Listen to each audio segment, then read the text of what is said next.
it like living abroad? I don't know. I never done that, but my guest today will explain to you. Cabin crew, please take your seats for takeoff.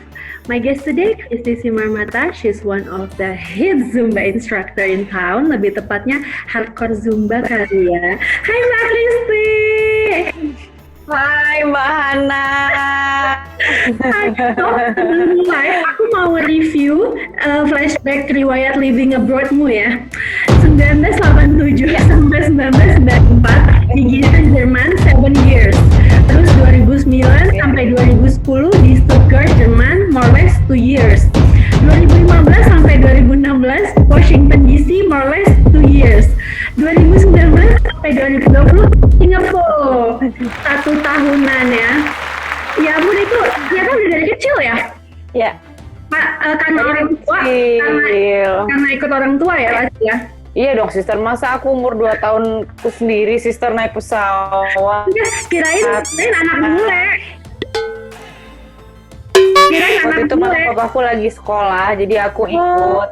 Gimana lo menjalaninya? Menjalaninya sih, kalau udah gede ya, adjustnya lebih susah sih. Kalau waktu kecil jujur aku agak lupa ya, karena yang aku ingat cuman memori yang enak-enaknya doang gitu kan, namanya kita anak kecil kan, ya cuma pergi sekolah terus ya udah. Akhirnya ketika gede balik ke sana, ternyata adjustnya lebih susah, terutama buat aku tuh makanan sih. Makanan itu kan nggak ada yang bumbunya kayak di Indonesia gitu. Buat aku paling susah itu bikin homesick tuh makanan. Oh gitu. Nah kalau di Jerman waktu itu nggak banyak ya. Jadi memang kan aku di kota kecil gitu namanya Winnenden. Jadi dia kayak kota satelitnya Stuttgart. Jadi nggak banyak pilihan sih saat itu ya. Terutama tahun 2009-2010 juga kan internet belum sebagus sekarang kan ya Mbak Hana. Terus kalau di Amerika itu juga aku harus ke Maryland, jadi nggak ada tuh di Washington DC kotanya tuh, nggak ada, harus ke Maryland atau nggak ke Virginia. Itu pun kayak di rumah-rumah penduduk gitu, jadi mereka kayak bikin dadakan kalau hari Minggu, bikin dadakan di rumahnya jadi warteg. Terus gimana lo menyesuaikan culture-nya nih dengan Indo kan, karena lo tinggalnya jauh banget tuh, culture-nya bener-bener banget gitu. Ya. Gimana tuh? Kalau culture sih sebenarnya gini ya. Menurut aku tuh kayak di Jerman, orang as long as kita bisa bahasa mereka tuh very welcome banget. Tapi kalau cuma bisa ngomong bahasa Inggris, nah bisa dong. Kalau di Jerman sih, as long as kita bisa bahasa mereka selalu welcome, Mbak Hana. Tapi kalau untuk di US, itu paling culture shock-nya gini ya, mereka itu kan bener beda deh dengan orang-orang Eropa gitu kan. Belum kayak yang kita lihat di TV-TV nih, kayak daerah-daerah yang agak-agak mengerikan gitu, emang bener ada gitu loh. Maksudnya kayak emang ya lebih ini deh kalau di US gitu. Tapi kalau untuk penyesuaian aku dari segi culture sih, sejauh aku tinggal di luar nggak pernah gimana-gimana sih, biasa aja, cepet banget nyesuaiinnya. Oh, I see. Aku keluar negeri itu sebenarnya bukan nggak ada purpose ya. Waktu di Amerika, suamiku kan emang S2 waktu itu. Jadi aku memang prepare mau nemenin dia waktu itu di US gitu. Di Singapura juga suamiku kan kebetulan tugas. Kalau yang di Jerman itu karena aku pengen benerin bahasaku, karena aku kecil kan fasih tuh bahasa Jerman. Nah, aku ikut Goethe Institut segala macem waktu kuliah, terus habis itu pengen di Jerman lagi deh, biar makin lancar ngomong Jermannya gitu. Keren banget sih kamu. Selain body kamu bolong, kamu pintar banget. Aduh. Selalu dibahas itu. Tetap ya gue. Kalian harus ikut ya, travelers, ikut kelasnya si Mbak Christy. Harus. Tinggal dicek aja tuh di Together ya. Budget gitu. Gue pengen tahu untuk di Jerman itu seperti apa, untuk di Amerika tuh kayak gimana gitu. Nah, kalau dari semua ya overall, kalau aku boleh compare nih, emang living cost paling mahal itu di Washington DC dan di Singapura. Kayak apartemen ukuran 1 kamar tidur aja di Singapura itu sebulan bisa 25 jutaan. Iya, dan itu 1 kamar tidur doang. Letaknya di mana? Letaknya bukan di Orchard, jangan sedih. Letaknya itu masih agak-agak ke east gitu. Jadi dia 3-4 station dari Bugis. Kalau di US waktu itu aku pakai yang studio ya. Tuh emang aku kebetulan tinggalnya kalau di US itu di tengah kota di daerah Thomas Circle. Itu dekat banget sama DuPont Circle. Jadi kalau teman-teman yang nanti ke DC, wah Thomas Circle itu dekat banget sama pusat kota gitu.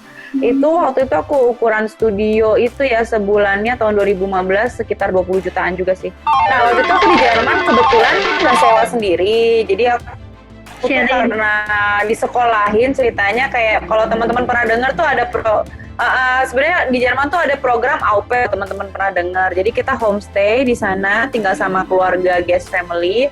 Terus mereka akan provide untuk sekolah kita les bahasa, terus juga provide living cost kita, ada uang jajan, terus ada juga insurance segala macam.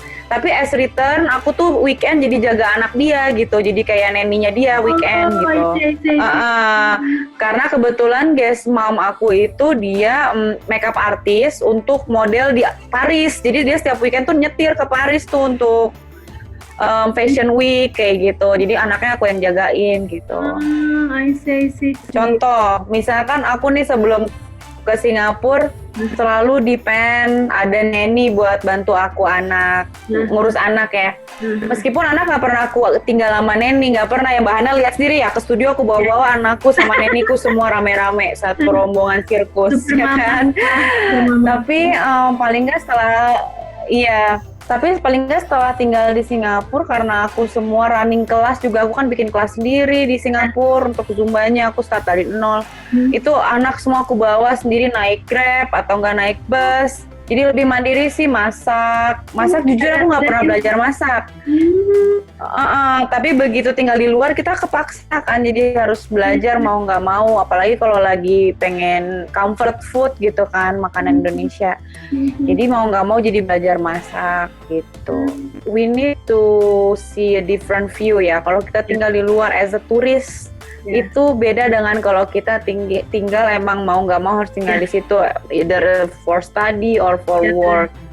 Ya kan kalau for fun or apa ya jalan-jalan traveling itu 2 minggu akan kerasa kurang kayak waduh udah 2 minggu ya waktu saya go home gitu kan balik ke realita jadi upik abu gitu. Tapi kalau ketika kita tinggal ya kan tapi begitu kita tinggal itu kayak aduh kapan pulangnya aduh lama banget jadi beda gitu loh mindsetnya.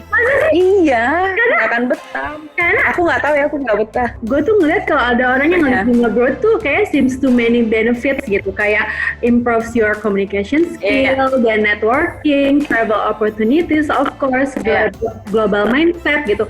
Sebenarnya kekurangannya apa sih? Kekurangannya memang kebetulan aku nggak cocok kali ya Mbak Hana. Jadi kalau yang aku perhatiin ya teman-teman yang tinggal di luar negeri itu kebanyakan memang di Indonesianya mungkin belum start something gitu loh. Jadi di sana mereka start from zero, terus udah gitu life there. Jadi udah comfort dong. Sementara kalau aku sama suamiku kan di sini emang udah build something gitu kan.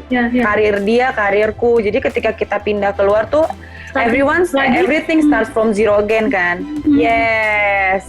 Which is buat aku tuh struggling banget jadinya. Makanya aku kayak udah deh pulang aja karena aku pengen terusin yang udah aku build di sini di Jakarta gitu. I see.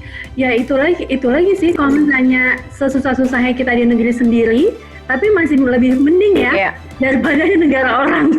Iya, betul. Terus gini Mbak Hana, ada kecenderungan ya orang Indonesia itu di luar negeri mereka akan ngumpulnya sama orang Indonesia lagi. Ya, bener. Makanya gue bilang lo hebat, lo bisa Jerman karena mostly teman-teman gue pun ada beberapa yang nggak bisa bahasa Inggris pun juga. Maksudnya ya standar gitu. Karena dia ngumpulnya sama orang Indonesia aja gitu. Iya, memang benar-benar. Iya, betul. Ya karena emang susah untuk keluar dari comfort zone itu sih. Iya, sama kayaknya biar mereka nggak terlalu homesick juga kali ya. Makanya mereka cari teman Indonesia lagi. Terus nextnya ada plan lagi kah tinggal di luar negeri? No thank you. But you never know. Jangan dong sister, ini baru bikin studio nih, jangan dong.